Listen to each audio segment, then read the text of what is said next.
Bienvenidos a una nueva inversión profunda.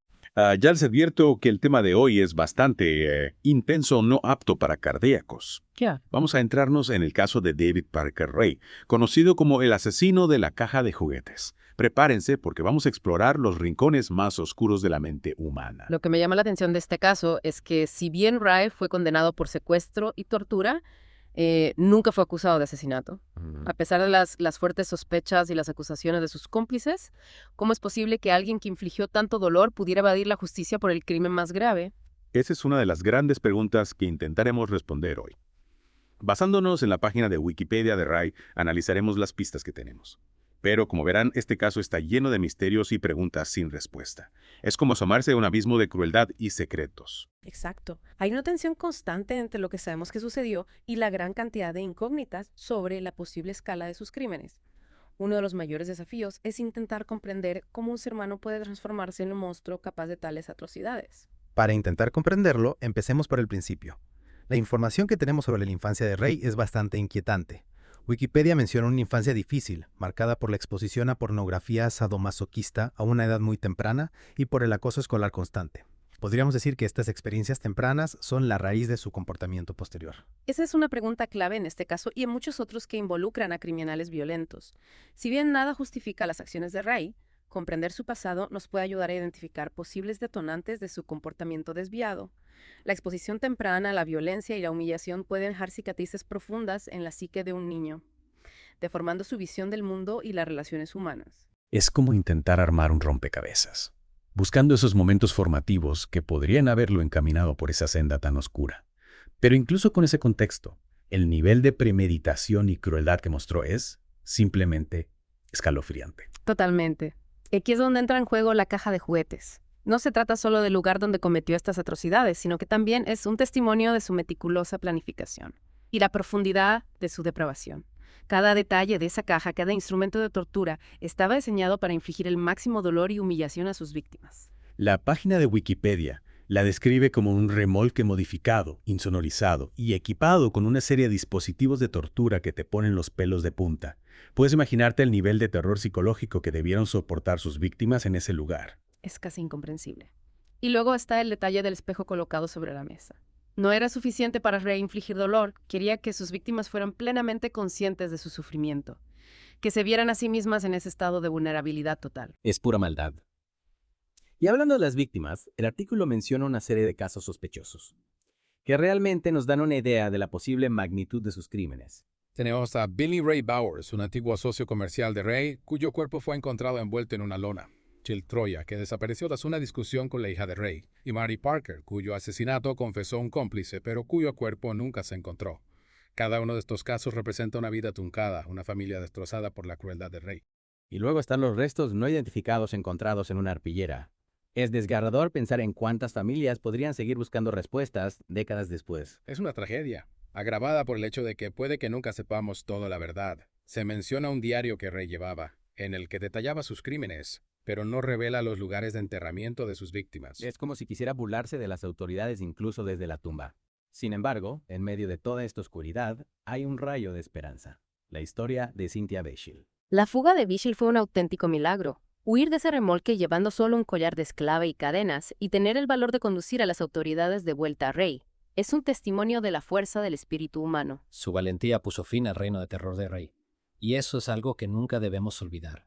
Si no hubiera sido por ella, quién sabe cuántas víctimas más habría habido. Sin duda. Sin el coraje de Bichel, Ray podría seguir ahí fuera, aprovechándose de mujeres inocentes. Pero incluso con su captura queda una sensación de asunto pendiente, de justicia incompleta. Y aquí es donde las cosas se complican aún más. La página de Wikipedia describe los procedimientos legales, y está claro que a pesar de las abrumadoras pruebas de sus crímenes, Ray nunca fue juzgado por asesinato. Esto se reduce a la falta de cuerpos, un obstáculo frustrantemente común en los casos de presuntos asesinos en serie. Es una ironía cruel. La meticulosidad con la que Ray se deshizo de los restos de sus víctimas acabó protegiéndole de enfrentarse a todo el peso de la ley. Y luego está el papel de sus cómplices. Su hija, Glenda Jean, y su novia, Cindy Hendy, fueron condenadas por su participación, pero parece que no eran más que peones en su retorcido cuero. Es difícil decir con certeza de a qué punto fueron coaccionadas o si fueron participantes voluntarias. Sus testimonios ayudaron sin duda a conseguir las condenas de Ray, pero también plantean más preguntas sobre la dinámica de poder y manipulación dentro de sus relaciones. ¿Hasta qué punto eran conscientes de la magnitud de los crímenes de Ray? ¿Actuaron por miedo, por lealtad o por una mezcla de ambos? Y por supuesto, el hecho de que Ray muriera de un ataque al corazón antes de que pudiera ser interrogado más a fondo, añade otra capa de frustración a este caso ya de por sí complejo. Es como si hubiera conseguido escapar a la verdadera rendición de cuentas, llevándose sus secretos a la tumba. Lo que nos lleva a la mayor pregunta de todas. ¿Cuántas víctimas hubo? Y llegaremos a conocer alguna vez la verdadera magnitud de los crímenes de David Parker Ray. Esa es la realidad más inquietante de este caso.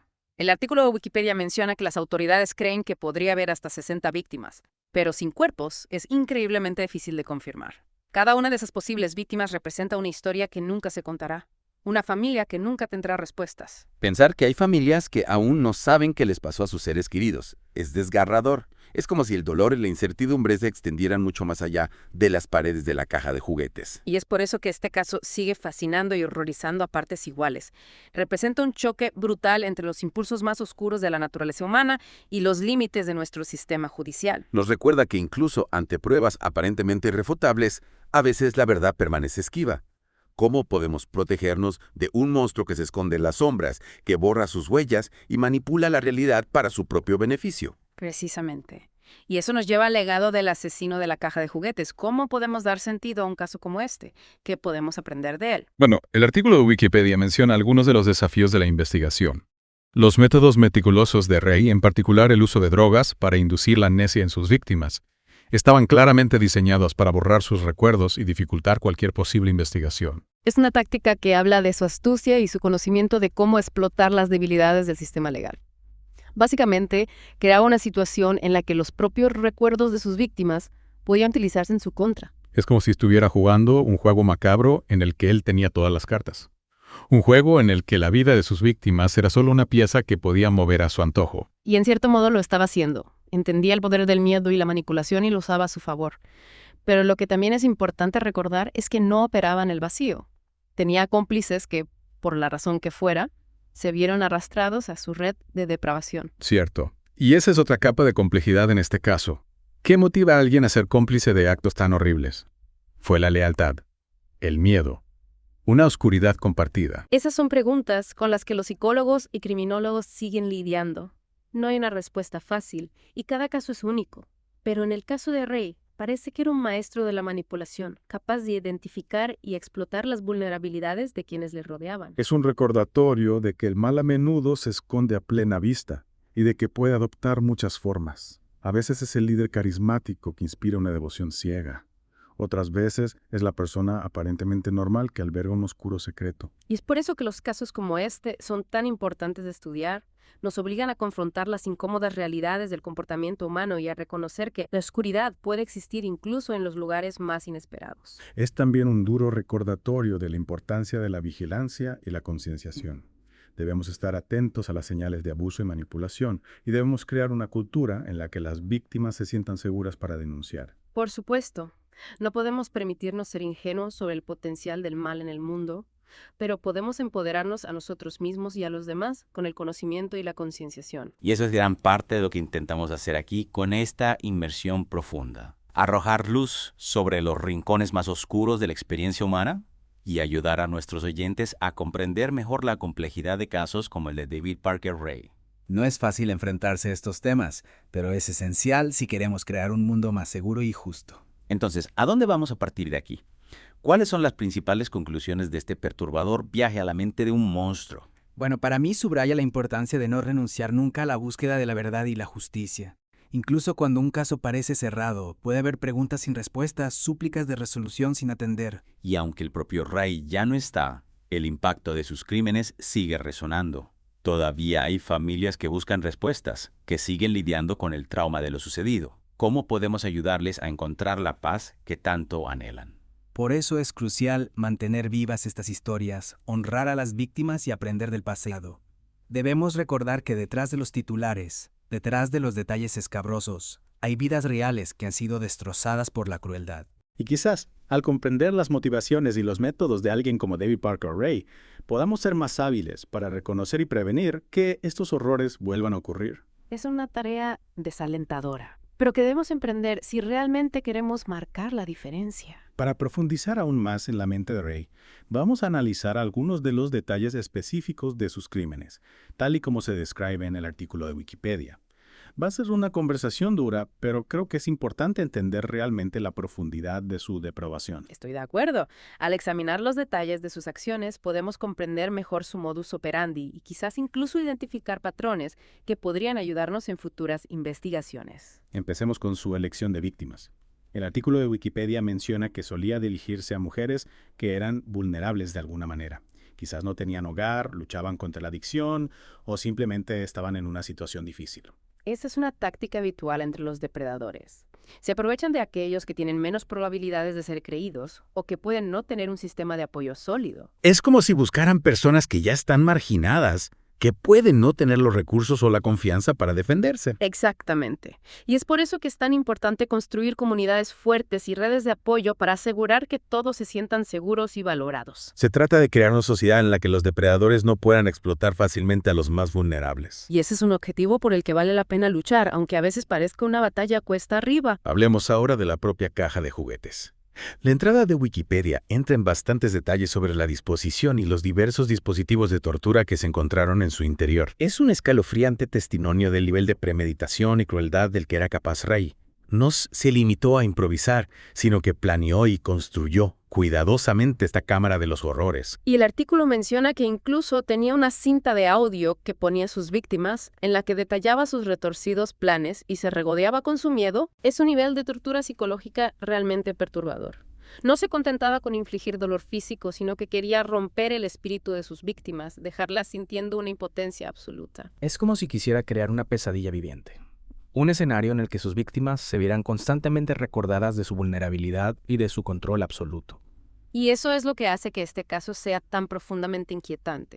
Es una mirada a los recovecos más oscuros de la psique humana, un recordatorio de que el mal puede adoptar muchas formas y que a veces los monstruos son reales. Es mucho para procesar, y creo que es importante reconocer que esta es una conversación muy difícil y perturbadora.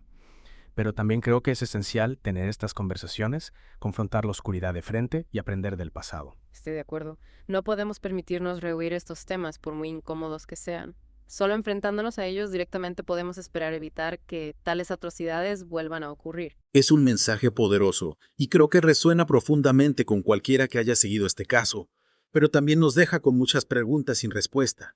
¿Qué pasó con los cuerpos de las otras víctimas de Ray? ¿Los encontraremos alguna vez?